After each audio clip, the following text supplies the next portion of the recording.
Bismillahirrahmanirrahim. Assalamualaikum warahmatullahi wabarakatuh.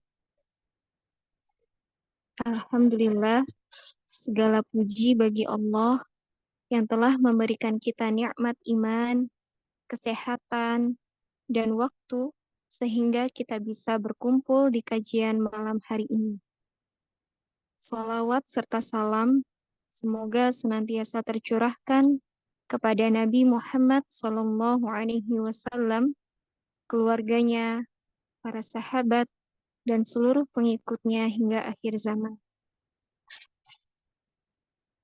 Kami ucapkan selamat datang kepada seluruh peserta kajian yang dirahmati Allah, dan pada kesempatan kali ini, insya Allah kita akan mendengarkan kajian dari Ustadz Abu Hurairah BA.MA Hafizahullah Ta'ala.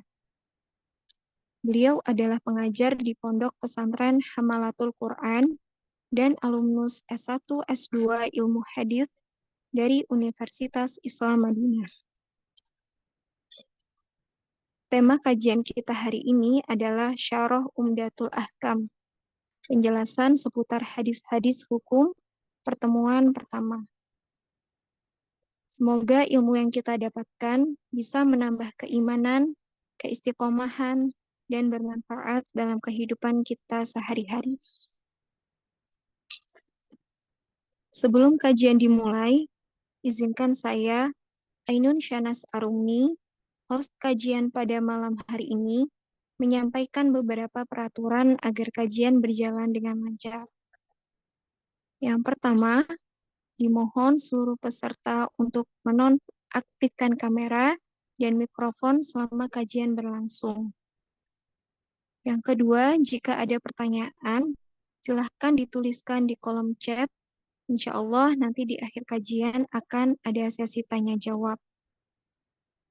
Yang ketiga, mohon untuk tetap menjaga adab-adab penuntut ilmu selama kajian berlangsung. Baik, tanpa memperpanjang waktu, mari kita mulai kajian pada hari ini. Kepada Ustadz Abu Hurairah BA.MA Hafizahullah Ta'ala, kami persilahkan.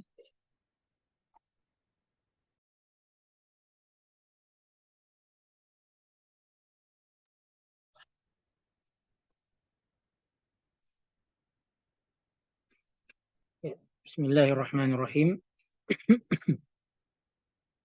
Innal hamdalillah nahmaduhu wa nasta'inuhu wa nastaghfiruh wa na'udzu billahi min shururi anfusina wa sayyiati a'malina man yahdihillahu fala mudilla lahu wa man yudlil fala hadiya lahu wa asyhadu an la ilaha illallah wahdahu la syarika lahu wa asyhadu anna Muhammadan 'abduhu wa rasuluh sallallahu alaihi wa ala alihi wa sahbihi wa sallama tasliman katsira.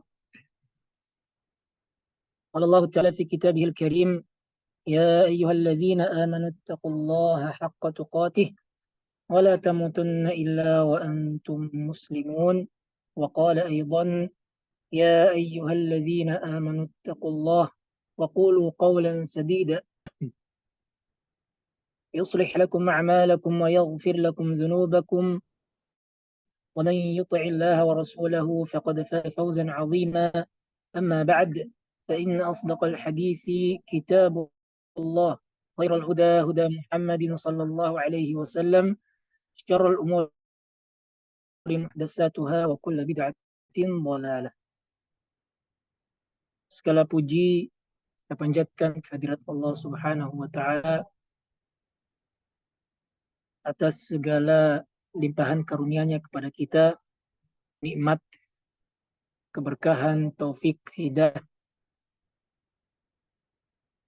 sehingga pada kesempatan kali ini Allah Subhanahu wa Ta'ala mengumpulkan kita di dalam satu acara yang begitu mulia, yaitu sama-sama belajar mendalami ilmu agama yang telah dibawa oleh Rasulullah SAW sebagai panutan dan suri tauladan kita. Kemudian salawat serta salam senantiasa tercurahkan kepada Nabi Agung Muhammad bin Abdullah sallallahu alaihi wasallam, seorang nabi dan rasul yang diutus oleh Allah Subhanahu wa taala sebagai rahmatan lil alamin, rahmat. Demikian juga beliau sallallahu alaihi wasallam adalah seorang penyampai risalah yang telah diturunkan oleh Allah Subhanahu wa taala kan sebagai penutup risalah yang Allah Subhanahu wa taala turunkan kepada umat manusia. Demikian juga beliau diberikan salah satu mukjizat yang sangat luar biasa, yaitu Al-Quranul Karim.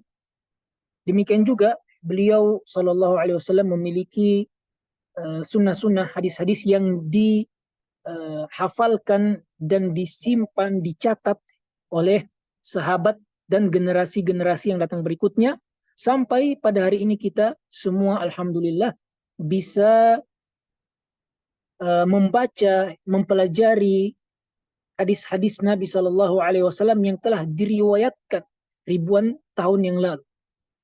Maka ini diantara karunia yang sangat besar kepada kita semua sebagai umat Rasulullah Shallallahu Alaihi Wasallam. Demikian juga salawat dan salam itu tersampaikan kepada istri-istri beliau, wanita-wanita mulia yang setia bersama beliau Shallallahu Alaihi Wasallam, kemudian kepada sahabat-sahabat beliau, kemudian kepada para tabi'in, para pengikut beliau yang setia mengikuti atau menelusuri jejak beliau sampai hari kiamat nanti. Para hadirin dan hadirat yang kami muliakan, sebagaimana yang telah disampaikan bahwa kajian singkat kita ini insya Allah mempelajari salah satu karya yang menghimpun hadis-hadis sabda-sabda Nabi Sallallahu Alaihi Wasallam, dan karya itu diberi nama atau judul dengan Umdatul Ahkam, yaitu hadis-hadis yang menjadi pondasi atau pijakan utama di dalam hukum. Adapun hadis pertama yang disebutkan oleh penulis yaitu Al-Hafidh Abdul Ghani Al-Maqdisi rahimahullahu ta'ala, seorang ulama ahli hadis yang wafat pada tahun 600 Hijrah. Beliau menyebutkan hadis pertama di Kitab At-Taharah, yaitu hadis sahabat Umar ibn Khattab radhiyallahu ta'ala anhu atau radhiyallahu ta'ala anhu. Hadis itu berbunyi dari Nabi Shallallahu Alaihi Wasallam. Beliau bersabda, innamal a'malu binniyati, atau dalam sebagian redaksi binniyati. Sungguhnya amal itu, amal perbuatan itu tergantung pada niatnya. Wa innama likulli imri'in ma nawa. Dan likulli imri'in, setiap orang itu akan mendapatkan hasil dari perbuatan sesuai dengan apa yang dia niatkan. Faman kanat hijratuhu ila Allah wa rasulihi, barang siapa yang hijrahnya itu untuk Allah dan Rasulnya, fahijratuhu ila Allah wa rasulihi, maka hasil nilai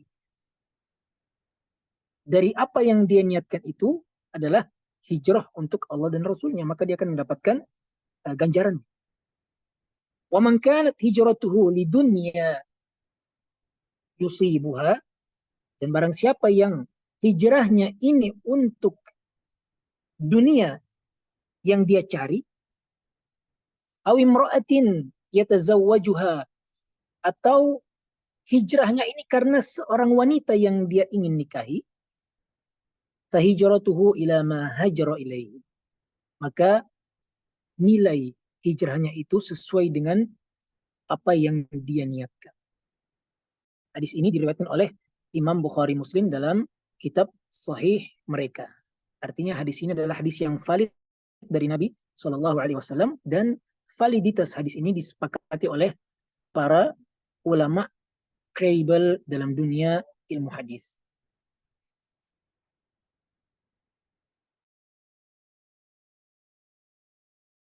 Hadis ini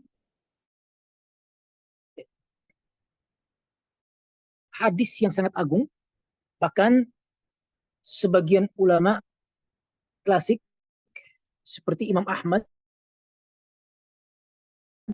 menyatakan bahwa al-Islam yaduru ala salasati ahadis. Hukum-hukum Islam itu bermuara pada 3 hadis. Di antaranya adalah hadis innamal a'malu binniyat. Hadis yang tadi barusan kita dengarkan.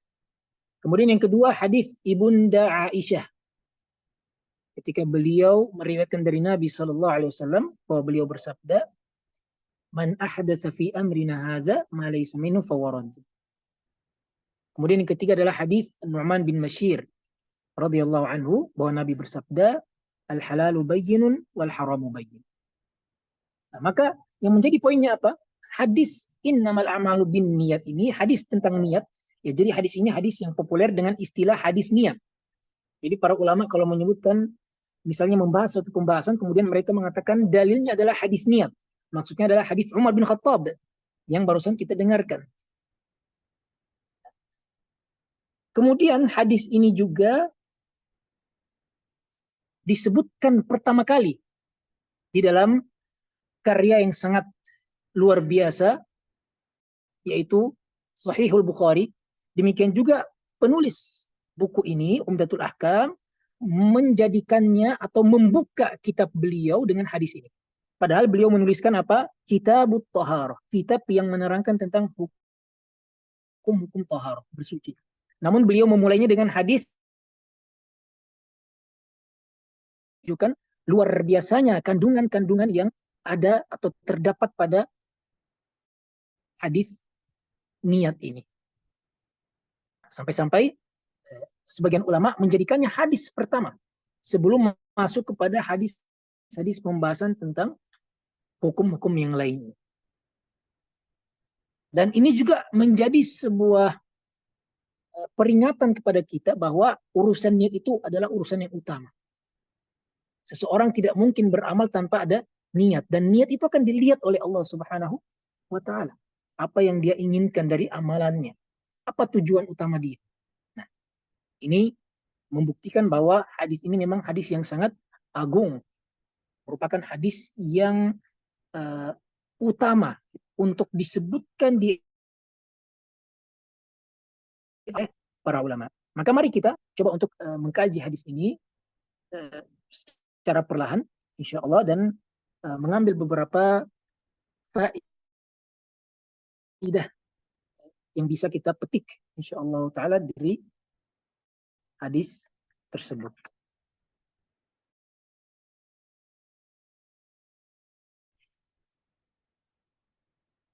Malu bin niyat. Innamal a'malu bin niyat. Sesungguhnya perbuatan itu tergantung pada niatnya. Sesungguhnya perbuatan itu tergantung pada niatnya.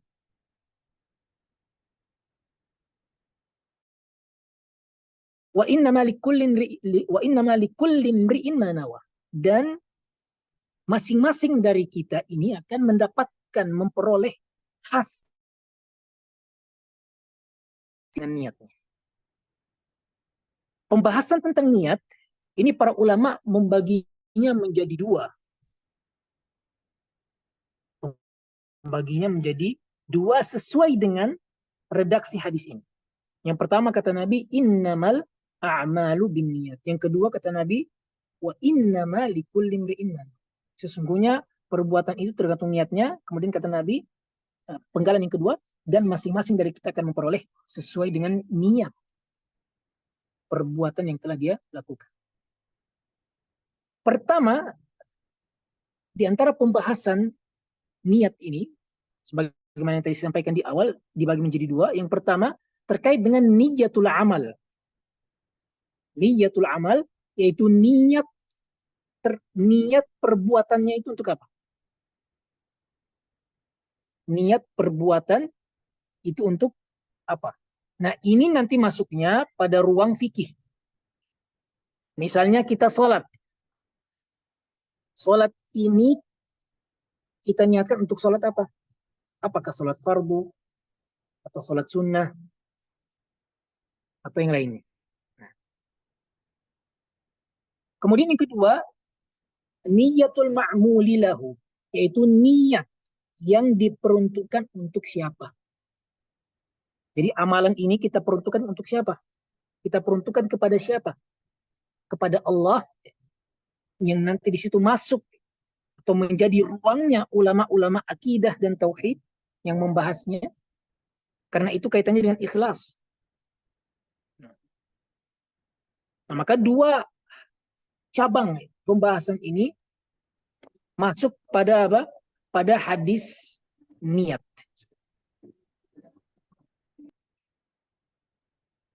Terkait dengan ruang pertama, yaitu terkait dengan ruang fikih, yaitu niyatul amal, niat perbuatannya.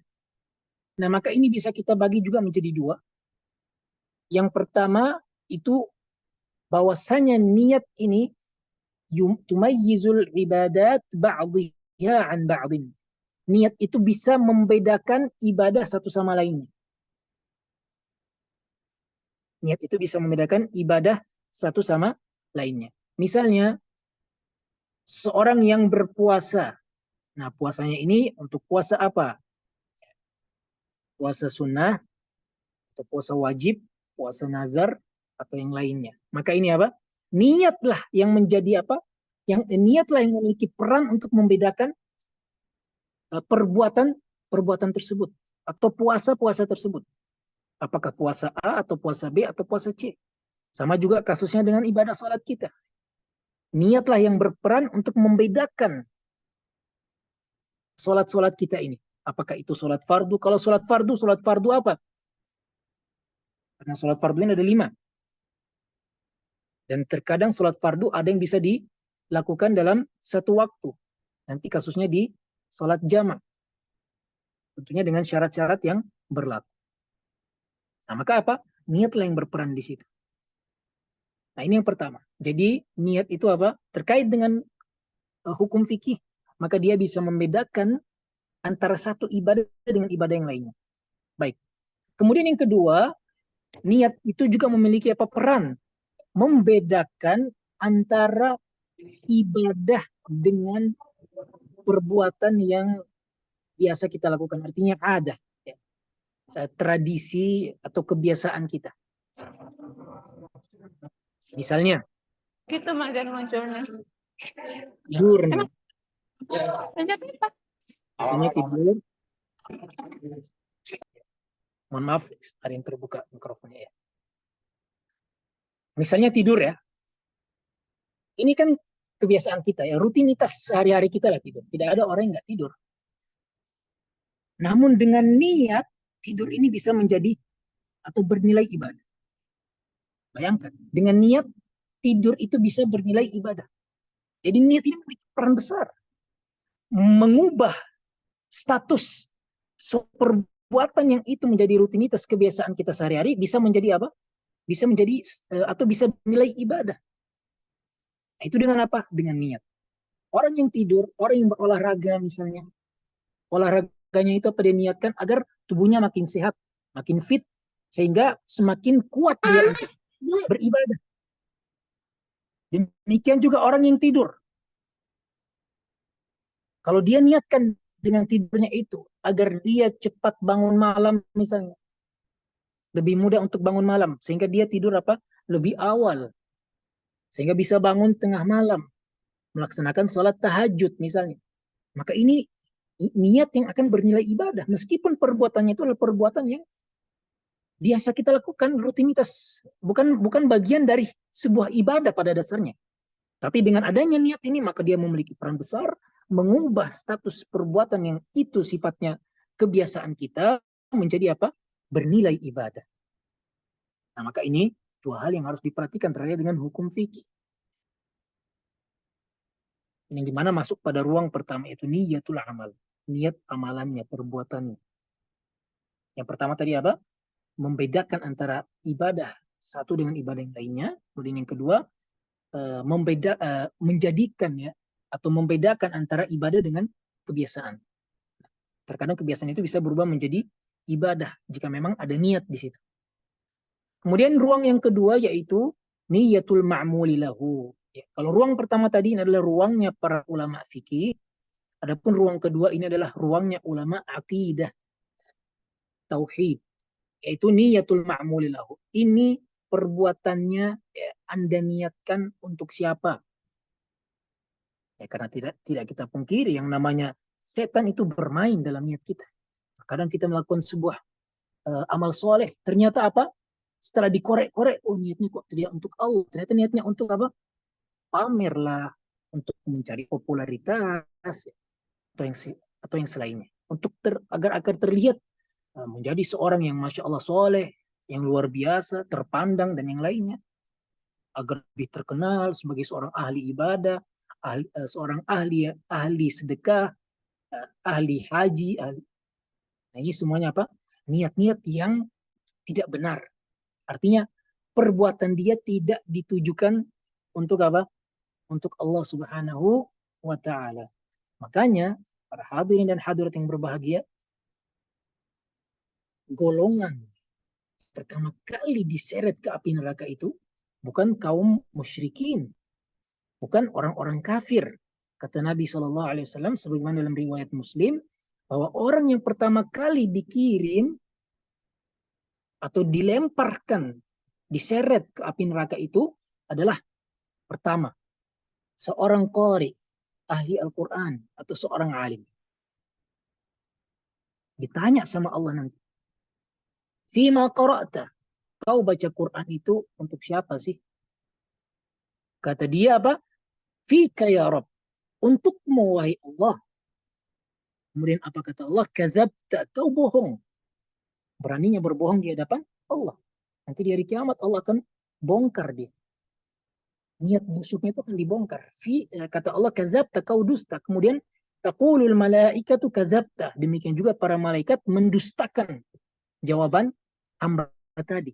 Yang mengatakan dia baca Quran, dia belajar ilmu untuk apa? Allah. Akan tetapi apa kata Allah? Allah bongkar ya. Niat busuknya kata Allah, qara'tal Qur'ana aw ta'allamtal ilma liyuqal alimun aw qari. Namun sayangnya kau ini apa? Belajar ilmu atau baca Quran agar dikenal sebagai seorang apa? Qari, ahli Quran. Kenal sebagai seorang ahli ilmu, ulama, dan yang semisal. Nah, ini niat-niat yang busuk ini. Niat-niat yang nggak benar ketika diperuntukkan kepada selain Allah Subhanahu wa Ta'ala. Maka di sini pentingnya apa? Memperbaharui niat. Sering-sering kita harus memperbaharui niat. Ini sulit ya, memang tidak mudah. Jangankan kita, para hadirin dan hadirat yang berbahagia, bahkan seorang ulama besar sekali dari Imam Sufyan Ats-Tsauri rahimahullahu ta'ala yang wafat pada tahun 161 Hijrah, ya, masih abad-abad kedua, dekat dengan masa-masa kenabian, ulama besar di masa itu. Beliau pernah mengatakan, lam yakun asyaddu alayya min niyyati, ma jahadtu syai'an asyaddu alayya min niyyati. Saya tidak pernah mendapatkan sesuatu yang paling sulit untuk saya kontrol, ya, kata beliau, daripada apa? Niat. Daripada apa? Niat. Kenapa kata beliau? Li'annaha taqallabu alayya. Karena yang namanya niat itu apa? Berubah-ubah. Niat kan tempatnya di hati. Hati itu kan apa? Qalb. Qalb itu dalam bahasa Arab sesuatu yang dibalik. Makanya apa kata para ulama? Hati dinamakan qalb dalam bahasa Arab karena suka berbolak-balik. Nah, ini sekelas Imam Sufyan Ats-Tsauri. Maka tentunya kita juga perlu untuk terus memperbarui niat kita, mengecek mengoreksi niat kita. Kita ini niat sudah benar ibadah untuk Allah Subhanahu wa taala, atau ada niat-niat yang lain yang dimasuki setan. Kita beribadah untuk kepada selain Allah, untuk dikenal sebagai seorang ahli ibadah atau yang lainnya. Popularitas yang kita cari, wallahu a'lam. Sehingga apa? Perlu bagi kita untuk terus minta kepada Allah agar dibersihkan, disucikan niat kita ini. Demikian juga kita berusaha untuk mensucikan niat kita. Nah, kemudian di penggalan berikutnya Nabi memberikan permisalan. Kata Nabi SAW, "Faman kanat hijratuhu ilallahi wa rasulihi." Siapa yang hijrahnya itu untuk Allah dan Rasulnya, fa hijratuhu ilallahi wa rasulihi, maka akan dianggap, akan bernilai ibadah hijrahnya itu, dan dianggap sebagai hijrah yang memang untuk Allah dan Rasulnya. Perlu diketahui, Bapak Ibu yang berbahagia, bahwa yang namanya hijrah itu ada dua makna. Makna yang spesifik dan makna yang luas. Makna yang spesifik bahwa bahwa hijrah itu adalah al-intiqal min baladil kufri ila baladil Islam.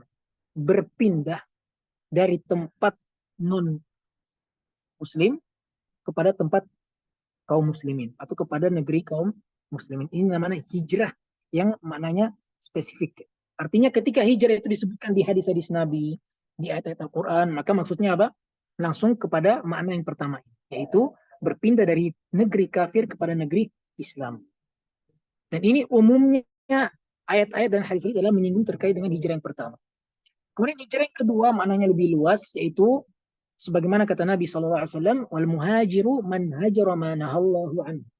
Orang yang berhijrah itu adalah orang yang meninggalkan apa yang Allah Subhanahu wa taala larang untuknya. Meninggalkan apa? Larangan-larangan Allah Subhanahu wa taala. Karena memang hijrah itu secara etimologi, secara bahasa dia adalah at-tarku, meninggalkan. Nah, maka dari sini kemudian diambil istilah untuk orang-orang yang meninggalkan larangan-larangan Allah dengan orang muhajir atau hijrah. Dan ini yang umumnya digunakan ya, mungkin di tempat kita sekarang, orang hijrah maksudnya adalah orang yang berubah dari lingkungan lama ke lingkungan yang baru, yang lebih baik, meninggalkan hal-hal yang negatif kepada hal-hal yang positif. Nah, ini diambil dari kata-kata hijrah makna yang kedua tadi ya. Nah, hijrah ini baik yang pertama ataupun yang kedua harus untuk Allah. Bukan untuk mencari popularitas atau yang semisalnya. Maka harus diingatkan untuk Allah Subhanahu wa taala. Adapun di masa Nabi, adapun hijrah untuk Nabi atau kepada Nabi itu, kalau di masa Nabi hidup, maka berpindah dari negeri kafir yang ketika itu Mekah, kemudian menuju ke negeri Islam yang ketika itu di kota Madinah, di tempatnya Nabi Shallallahu Alaihi Wasallam. Ini hijrah di masa Nabi masih hidup. Adapun hijrah di masa Nabi wafat, setelah Nabi wafat, maka hijrah menuju kepada syariat-syariat, sunnah-sunnah, petunjuk-petunjuk Nabi Shallallahu Alaihi Wasallam, dan meninggalkan segala hal yang menyelisihi aturan ataupun ajaran dan petunjuk Nabi Shallallahu Alaihi Wasallam. Maka inilah hijrah yang bisa kita lakukan selepas Nabi Shallallahu Alaihi Wasallam wafat. Maka hijrah yang pertama maupun yang kedua semuanya harus lillahi ta'ala. Sehingga nanti nilainya untuk kita itu betul-betul ada gitu. Bahwasanya ini betul-betul ibadah yang kita niatkan untuk Allah Subhanahu wa taala, dan kita mendapatkan pahala dari Allah Subhanahu wa taala. Kemudian kata Nabi sallallahu alaihi wasallam, "Wa man kanat hijratuhu lidunya yusibuha." Dan barang siapa yang hijrahnya itu untuk dunia yang dia cari, yang ingin dia dapatkan, aw imra'atin, ini contoh yang berikutnya, atau untuk seorang wanita yang ingin dia nikahi, ya ini kasus ya di masa Nabi SAW, ketika ada seorang yang ingin berhijrah ke kota Madinah, namun bukan untuk Allah dan Rasulnya, tapi untuk mengejar seorang wanita yang disebut sebagai Ummu Qais. Wanita ini yang disebut sebagai Ummu Qais, sehingga orang ini kemudian nanti digelari sebagai apa? Muhajiru Ummi Qais. Muhajiru Ummi Qais. Seorang muhajir yang berhijrah untuk Ummu Qais. Agar apa dia mendapatkan atau bisa menikahi si Ummi Qais ini. Nah, sehingga apa? Kata Nabi SAW, apa hasilnya? Fahijratuhu ila ma hajra ilaihi. Hijrahnya itu ya untuk apa yang dia niatkan. Kita perhatikan di sini Nabi tidak menyebutkan apa? Fahijratuhu ila dunya yusibuha aw imra'atin yatazawwajuha. Berbeda dengan yang pertama. Yang pertama Nabi bertegas. Siapa yang hijrahnya untuk Allah dan Rasulnya, maka hijrahnya itu untuk Allah dan Rasulnya. Allah ulangi. Nabi ulangi, afwan. Kemudian yang kedua, kata Nabi apa? Dan siapa hijrahnya untuk dunia yang ingin dia dapatkan atau wanita yang ingin dia nikahi, maka hijrahnya itu untuk apa yang dia niatkan. Nabi tidak ulangi. Menunjukkan apa? Ini adalah sebuah tujuan yang hina. Tujuan yang hina ketika kita hijrah untuk mendapatkan manfaat-manfaat duniawi, bukan untuk Allah Subhanahu wa taala atau untuk Rasulullah sallallahu alaihi wasallam. Karena hijrah itu ibadah. Sehingga apa? Yang namanya ibadah itu memang diperuntukkan kepada Allah Subhanahu wa taala atau kepada Rasulullah ketika memang Nabi masih hidup, maka dia hijrah ke kota Madinah, atau ketika Nabi sudah wafat maka dia hijrah kepada Nabi dalam artian dia menerapkan ajaran-ajaran Nabi, sunnah-sunnah Nabi, petunjuk-petunjuk Nabi, dan meninggalkan segala hal yang bertentangan dengan syariat-syariat Rasulullah sallallahu alaihi wasallam. Beberapa faedah yang bisa kita petik para hadirin dan hadirat yang berbahagia dari hadis ini.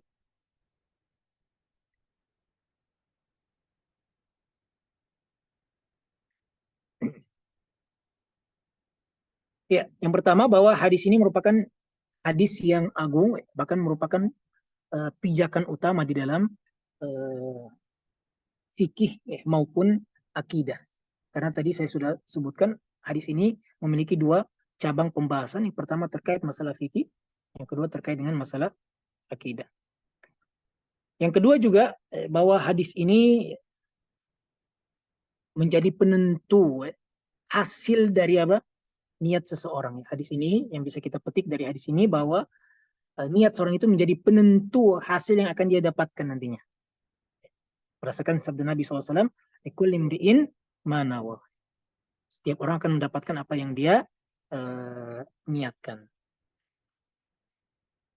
Kemudian yang ketiga, tentunya peringatan bagi kita semua untuk terus ikhlas memurnikan ibadah kita kepada Allah Subhanahu wa taala, dan inilah makna firman Allah Subhanahu wa taala, "Wa ma khalaqtul jinna wal insa illa liya'budun."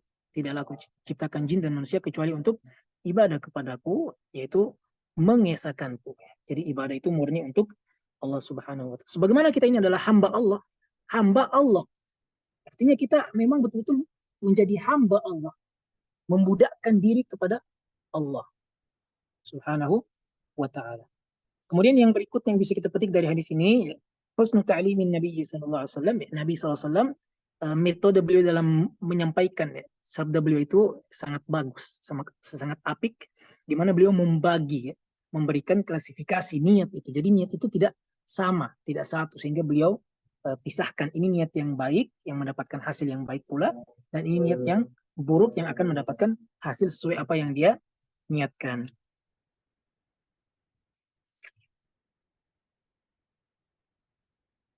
Demikian juga yang bisa kita petik dari hadis ini bahwa yang namanya hijrah itu termasuk amal soleh. Sehingga apa? Jangan diperuntukkan kepada dunia atau mendapatkan materi-materi duniawi. Karena itu ibadah, maka yang namanya ibadah itu diperuntukkan kepada Allah Subhanahu wa taala. Ya, sekira cukup sekian apa yang bisa saya sampaikan pada kesempatan kali ini. Semoga memberikan sedikit manfaat bagi kami pribadi sebagai pemateri maupun bagi para audiens yang kami muliakan. Barakallahu fikum jami'an. Wallahu ta'ala alam. Wa sallallahu ala nabiyina Muhammad wa ala alihi wa sahbihi wasallam. Alhamdulillahi rabbil alamin. Wassalamualaikum warahmatullahi wabarakatuh. Waalaikumsalam warahmatullahi wabarakatuh. Jazakumullahu khairan kepada Ustadz Abu Hurairah hafizahullahu ta'ala atas ilmu yang telah disampaikan. Semoga apa yang telah kita dengarkan bisa menjadi amal ilmu yang bermanfaat dan menambah kebaikan dalam kehidupan kita. Selanjutnya, kita masuk ke sesi tanya-jawab. Bagi yang ingin bertanya, silahkan menuliskan pertanyaan di kolom chat atau raise hand, dan insya Allah Ustaz akan menjawabnya satu persatu.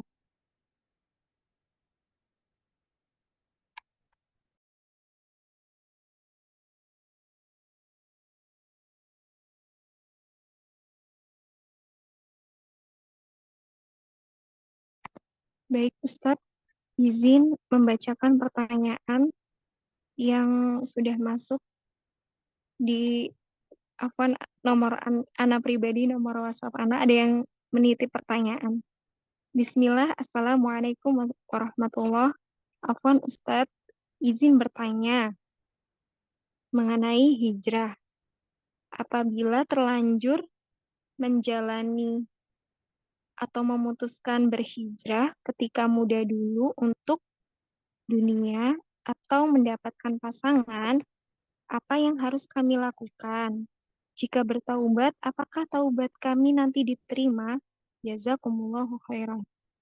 Baik Ustadz Afwan, langsung dijawab atau menunggu pertanyaan selanjutnya? Iya, Monggo. kita langsung jawab saja. Oke, Ustadz. Tafadhal. Ya, terkait dengan pertanyaan ini, jika memang sudah terlanjur yang namanya hijrah itu ya karena untuk sesuatu yang sifatnya duniawi,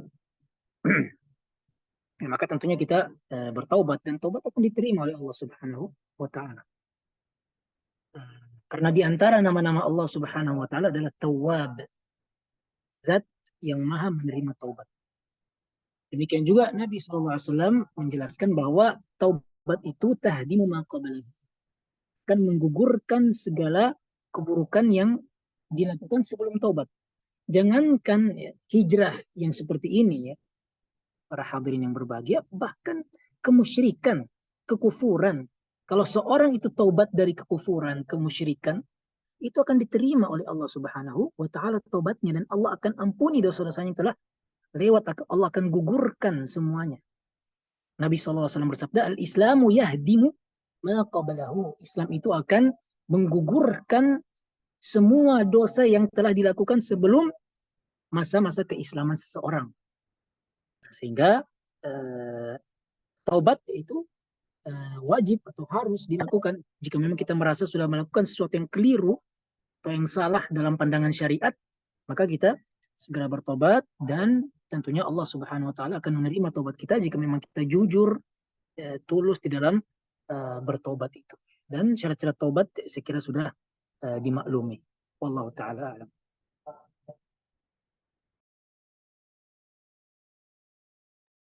Jazakumullahu khairan. Baik, bagi Aba Uma yang ingin bertanya, dipersilahkan untuk raise hand atau mengetiknya dan mengirimkannya melalui chat.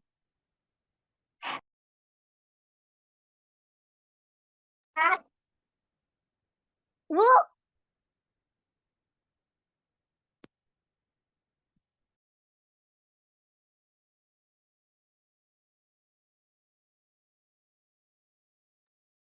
Baik, Uma Farida Elsa Fitri, disilakan untuk menyalakan mikrofonnya untuk bertanya langsung kepada Ustaz. Tafadhol Uma. Baik, jazakallahu khair, Ustazah. Mau menanyakan mengenai sholat tahajud, Ustadz. Di mana ini kan sholat subuh ini kan maju ya. Kadang kalau di Surabaya jam 4 kurang itu sudah subuh. Nah, ini mempengaruhi kadang alarm gitu ya. Kita yang biasanya jam 3:15 atau jam 3:20 itu masih bisa tumak nina gitu ya, sholat 11 rakaat gitu ya, sambil berdoa pun masih sempat gitu ya. Tapi terkadang akhir-akhir ini yang subuhnya begitu cepat majunya ya. Nah itu kadang jam 3:04 itu kita sudah tapi alhamdulillah ini Ustadz masih sempat untuk tahajud 11 rakaat masih sempat.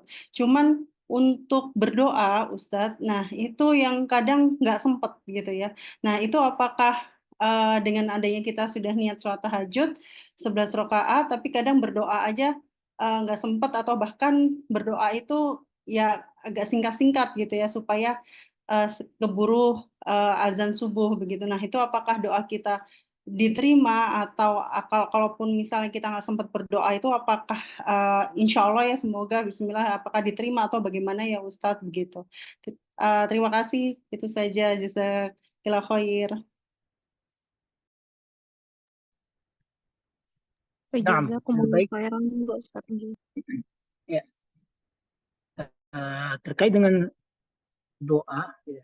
Doa itu ya memang ya doa di sepertiga malam terakhir di antara doa-doa yang mustajab. Berdasarkan hadis Nabi SAW bahwa Allah Subhanahu Wa Taala turun ke langit dunia di sepertiga malam terakhir. Kemudian Allah Subhanahu Wa Taala berfirman, "Ala min mustaghfirin, apakah ada yang ingin minta ampun? Fa'aghfirullah, maka aku ampuni. Ala min sa'ilin fa'u'tiyah, adakah yang minta dan aku akan kabulkan." Terkait dengan doa ini di waktu itu ya memang itu adalah hal yang sangat dianjurkan karena itu adalah waktu mustajab. Namun kalau tadi disebutkan ya, kasusnya waktu subuh itu semakin maju sehingga kadang tergesa-gesa, saya pikir doa itu bisa dipanjatkan ketika sholat juga nggak masalah. Ketika kita sedang sujud, bahkan di saat sujud pun di antara waktu atau tempat doa itu sangat mustajab. Sehingga terkumpul padanya saat sujud, ini waktu yang mustajab, kemudian yang kedua di sepertiga malam terakhir. Sehingga terkumpul dua waktu yang mustajab. Nah itu saran saya pribadi ya. Kalau memang bisa dipanjatkan ketika waktu sholat, khususnya ketika sujud, ya maka silakan. Itu sangat bagus dan sangat baik karena terkumpul padanya dua waktu mustajab atau faktor yang dimana doa itu dijabai. Adapun setelah sholat kemudian kita berdoa sambil tergesa-gesa, ya, tidak mengapa ya. Itu tentunya sah doanya ya sah-sah saja, tidak ada larangan di situ. Cuman ya memang kurang afdol karena yang namanya orang tergesa-gesa itu ya, tidak akan menghadirkan, ya, tidak akan khusyuk di dalam berdoa dan Allah Subhanahu Wa Taala tentu akan mengijabahi doa hamba-hambanya meskipun dia dalam kondisi ya seperti itu selama dia memang memanjatkan doa itu dan ada keinginan yang kuat ya, mohon mengharap kepada Allah Subhanahu Wa Taala ya insya Allah Allah Subhanahu Wa Taala akan kabulkan ya doa itu dan dikabulkannya doa itu baik dengan sesuai dengan permintaan atau yang kedua Allah gantikan dengan yang lebih baik atau yang serupa. Ya, jadi terkadang mungkin kita merasa doa kita nggak dikabulkan, tapi kita terhindar dari mara bahaya misalnya. Ya, maka Allah gantikan dengan mara bahaya. Ya. Kemudian ketiga, cara Allah mengabulkan doa adalah dengan menyimpannya nanti diberikan di akhirat. Wallahu ta'ala alam.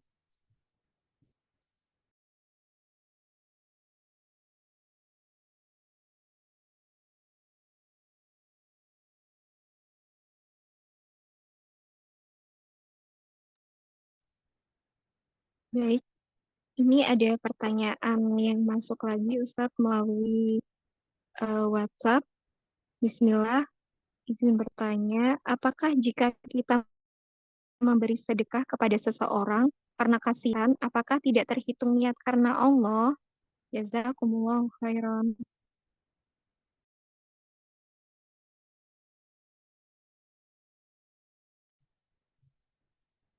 Ya, menyedekahkan harta kepada orang fakir miskin ya, karena kasihan ya iba ini diantara amal soleh niat karena Allah. Kenapa? Karena memang dia ingin membantu dan membantu itu diantara amal soleh dan ditujukan untuk Allah, asalkan tidak ada bercampur niat ini bantu, oh ini ada fakir miskin saya kasih, kebetulan dilihat oleh teman-teman misalnya, biar teman-teman tahu saya ini orang yang baik, yang rajin sedekah, ya enggak. Ini kan niat yang rusak. Ya. Tapi kalau pada dasarnya niatnya untuk membantu, ya, maka itu adalah perbuatan yang baik, yang bahkan dianjurkan oleh atau diperintahkan oleh Allah Subhanahu Wa Taala dan Rasulnya. Oke. Allah Taala. Baik, jazakumullahu khairan. Ada pertanyaan lagi di kolom chat Zoom meeting. Bismillah, izin bertanya Ustadz, bagaimana nasihat Ustadz untuk kami bisa meluruskan niat melakukan amal soleh untuk mencari ridho Allah Subhanahu wa Ta'ala? Karena kadangkala kami manusia itu lebih bersemangat melakukan amal solih untuk ganjaran yang tampak dari ganjaran yang tak tampak. Terkait dengan parenting juga, kadang kalau kami menyemangati anak-anak, kalau ganjarannya bukan berupa hadiah yang menguntungkan dia, maka kadang kurang bersemangat.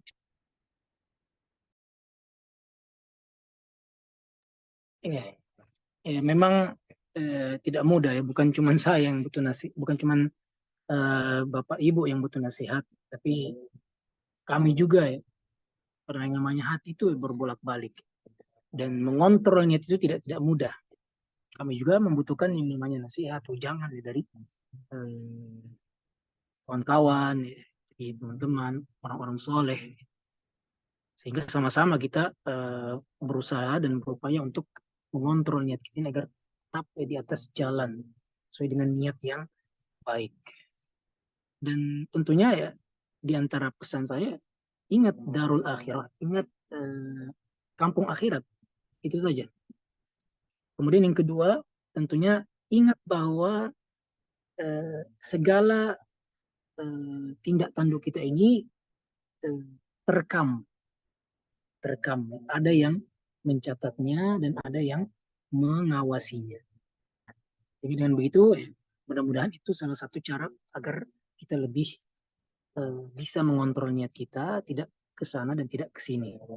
Terus di atas jalan. Terkait dengan anak-anak, ya memang anak-anak itu sudah apa ya, eh, tabiat mereka ya. Namanya anak-anak itu memang apa? Senang kepada sifatnya yang kelihatan, yang nampak. Dan itu tidak masalah memberikan hadiah kepada anak-anak jika sudah menghafal surat ini nanti kamu kasih sekian. Itu tidak masalah. Tapi diberikan edukasi ya, bahwa sejatinya ibadah yang kita lakukan ini bukan untuk hadiah materi duniawi, tapi untuk Allah Subhanahu wa Ta'ala. Kita menghafal Al-Quran itu agar mendapatkan pahala dari Allah Subhanahu wa Ta'ala. Ini cuma tambahan-tambahan saja sebagai penyemangat gitu. Nah, sehingga apa? Si anak itu akan teredukasi ya, ternyata memang mereka menghafal itu bukan semata-mata untuk hadiah yang diberikan atau yang akan diberikan atau yang dijanjikan oleh orang tuanya, tapi juga tapi semestinya untuk Allah Subhanahu wa Ta'ala, niat mencari ridho Allah dan pahalanya. Jadi saya kira demikian, Allah a'lam.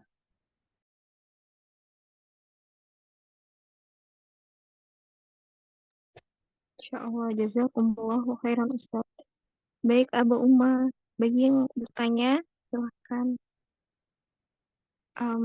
mengirimkan pertanyaannya mau kolom chat atau raise hand. Atau boleh Japri untuk uh, menyamarkan begitu nama di Zoom meeting kali ini. Tafadhol.